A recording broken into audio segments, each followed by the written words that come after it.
السلام علیکم، کیسے ہیں آپ سب؟ ٹھیک کریں گے تو آج ہمارا ٹیسٹ کا جو پارٹ 2 ہے کہ ٹیسٹ ہم نے 8 پیج پڑھ لیے تھے، ابھی اور 8 پیجز پڑھیں گے ہم. اسٹارٹ کرتے ہیں. چینل پر نیا ہو تو ہمارے چینل پر بیل آئیکن کو دبا دو تاکہ ہماری نئے ویڈیو ہو سکے. چلیے اسٹارٹ کرتے ہیں. ابو سفیان نے اپنی فتح کے گھمنڈ میں یہ نعرہ مارا کہ اولو ہبل یعنی اے ہبل تو سر بلند ہو جا. حضور اقدس صلی اللہ علیہ وسلم نے صحابہ سے فرمایا کہ تم لوگ بھی اس کا جواب نعرہ لگاؤ. لوگوں نے پوچھا کہ ہم کیا کہیں؟ ارشاد فرمایا کہ تم لوگ یہ نعرہ مارو کہ اللہ اعلی و جل، یعنی اللہ سب سے بڑھ کر بلند و مرتبہ بڑا ہے. ابو سفیان نے کہا لنا العزیٰ ولا عزیٰ لکم، یعنی ہمارے لیے عزیٰ بہت ہی ہے اور تمہارے لیے کوئی عزیٰ نہیں ہے. حضور اقدس صلی اللہ علیہ وسلم نے فرمایا کہ تم لوگ اس کے جواب میں یہ کہو کہ اللہ مولانا ولا مولا لکم، یعنی اللہ ہمارا مددگار ہے اور تمہارا کوئی مددگار نہیں. ابو سفیان نے بآواز بلند بڑی فخر کے ساتھ یہ اعلان کیا کہ آج کا دن بدر کا دن کا بدلہ اور جواب ہے. لڑائی میں کبھی فتح کبھی شکست ہوتی ہے. مسلمانوں، ہماری فوج نے تمہارے مقتولوں کا کان ناک کاٹ کر ان کی صورتیں بگاڑ دی ہے، مگر میں نے تو اس کا حکم دیا تھا کہ مجھے اس پر کوئی رنج و افسوس ہوا ہے کہ یہ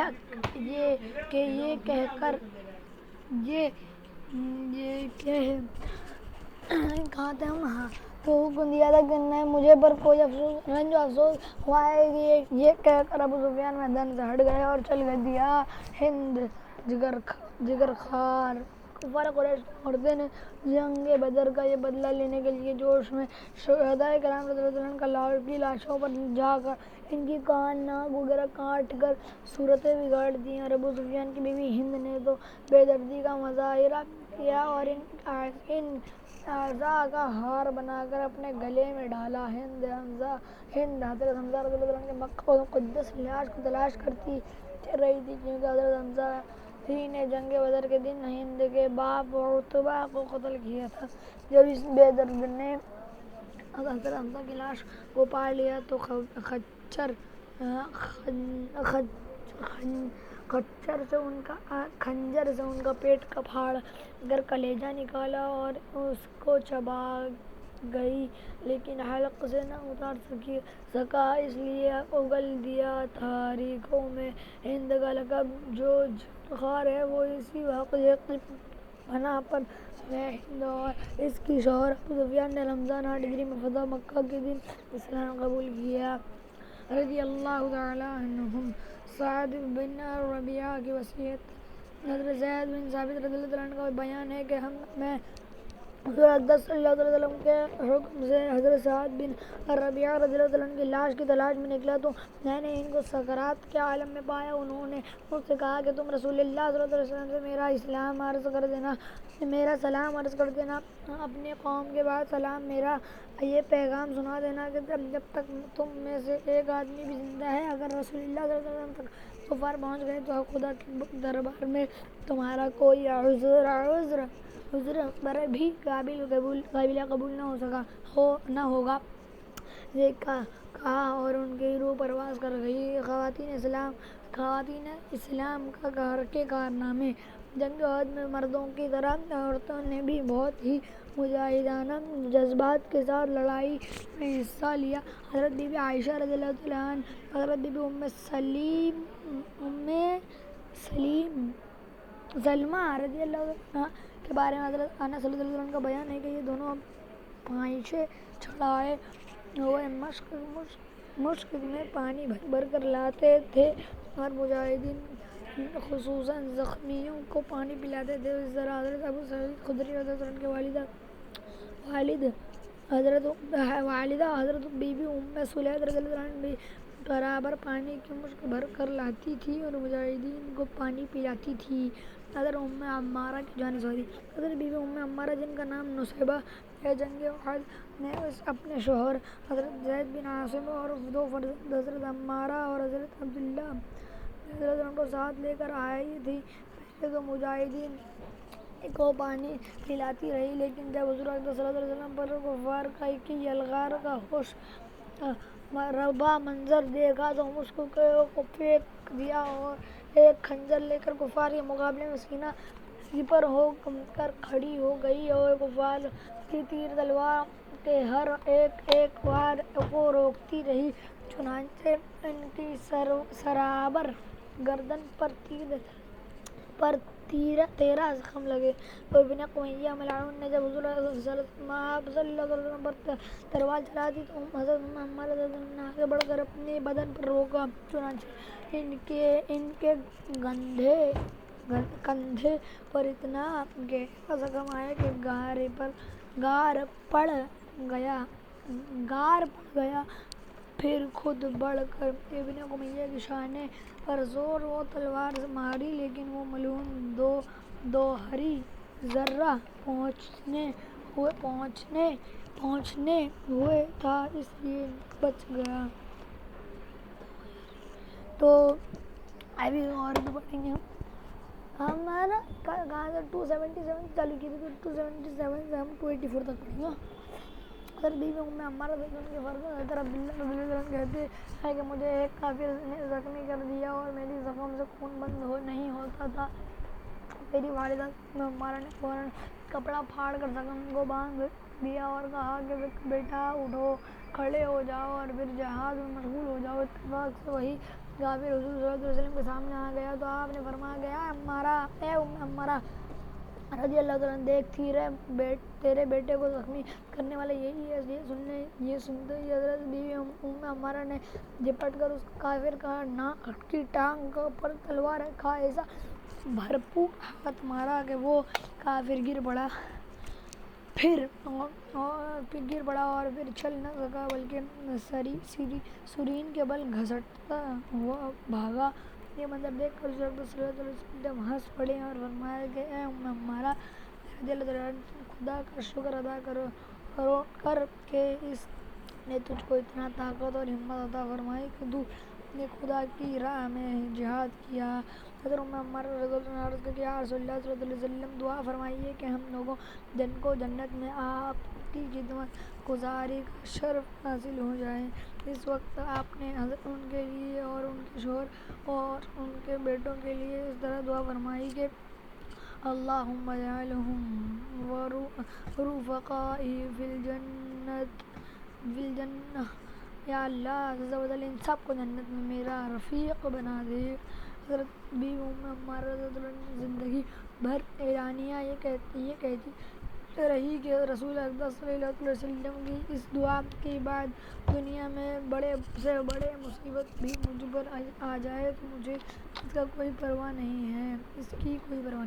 حضرت صوفیہ کا حوصلہ حضرت صوفیہ حضرت حضور صلی اللہ علیہ وسلم کی پھوپھی حضرت بیوی صوفیہ نے اپنے بھائی حضرت حمزہ کی لاش پر آئی تو آپ نے ان کی بیٹے حضرت زبیر کا حکم دیا کہ میری پھوپھی اپنے بھائی کی لاش نہ دیکھنے پائے۔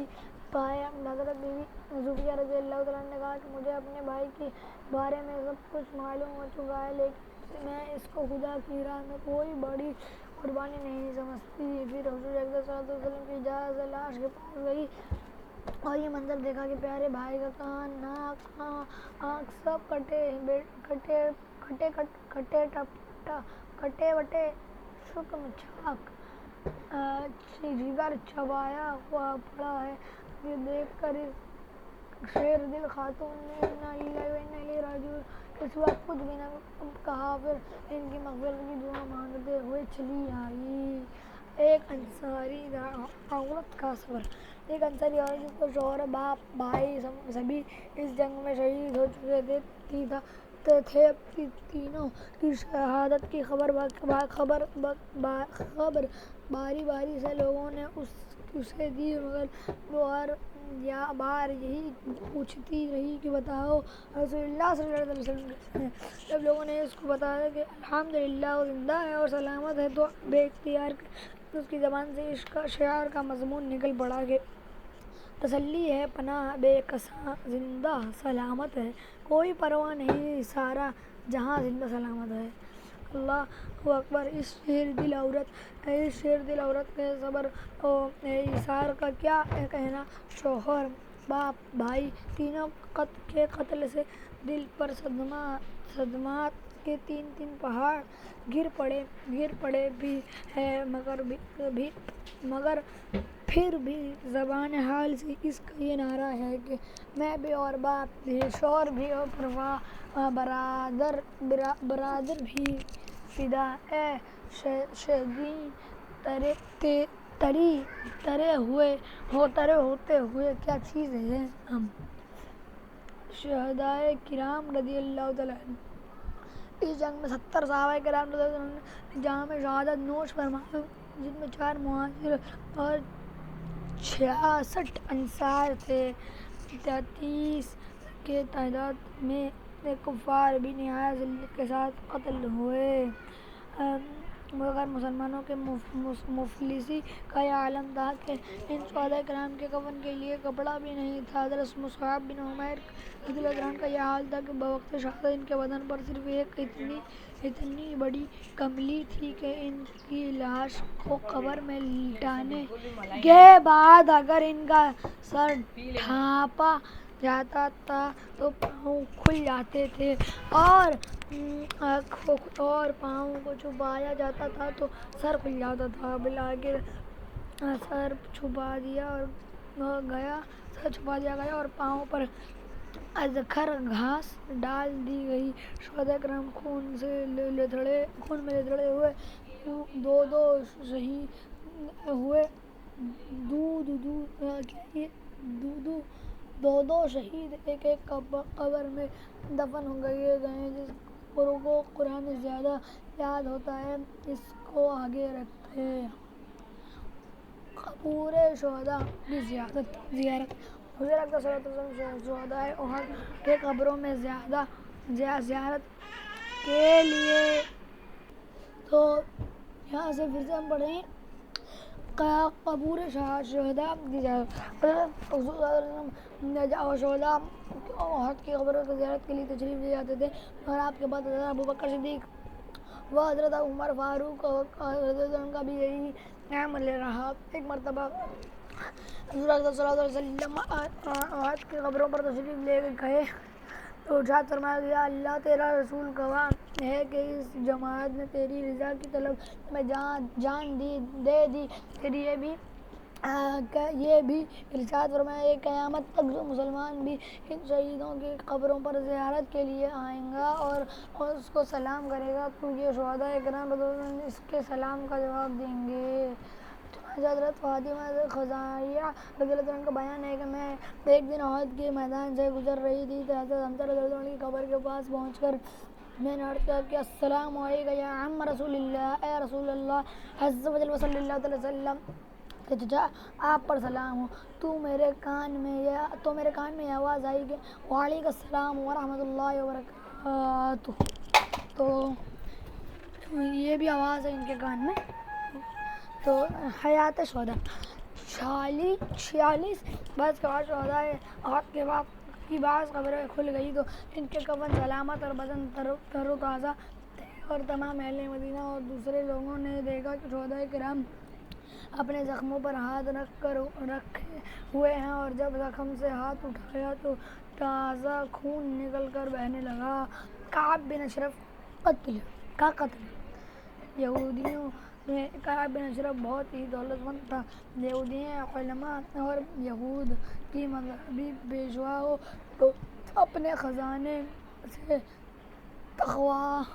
تنخواہ دیتا تھا۔ دولت کے ساتھ شاعری میں بھی بہت بڑا کمال تھا، جس کی وجہ سے نہ صرف یہودیوں بلکہ تمام قبائل عرب اس کا ایک خاص اثر تھا۔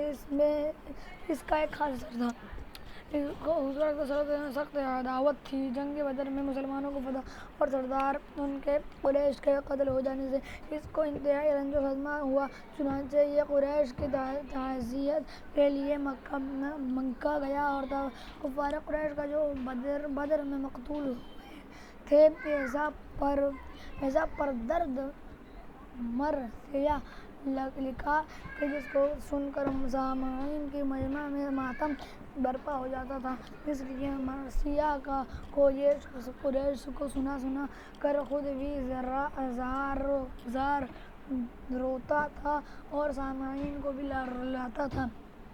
مکہ میں ابو سفیان سے ملا اور اس کو مسلمانوں سے جنگ بدر کا بدلہ لینے پر ابھارا، بلکہ ابو سفیان کو لے کر حرم میں آیا اور کفار مکہ کے ساتھ خود بھی کعبہ کا غلام پکڑ کر عہد کیا کہ مسلمانوں سے بدر کا ضرور انتقام لیں گے۔ پھر مکہ سے مدینہ لوٹ کر آیا تو حضور اقدس صلی اللہ علیہ وسلم کی ہجو لکھ کر شان اقدس میں طرح سے گستاخیاں اور بے ادبیاں کرنے لگا۔ اس پر بس نہیں کیا بلکہ آپ کو چپکے سے قتل کر دینے کا قصد کیا۔ کعب بن اشرف یہودی کا یہ حرکت سراسر اس معاہدے کی خلاف ورزی تھی جو یہود اور انصار کے درمیان ہو چکا تھا کہ مسلمانوں اور کفار قریش کی لڑائی میں یہودی غیر جانبدار رہیں گے۔ یہودی بہت دنوں تک مسلمان برداشت کرتے رہے، مگر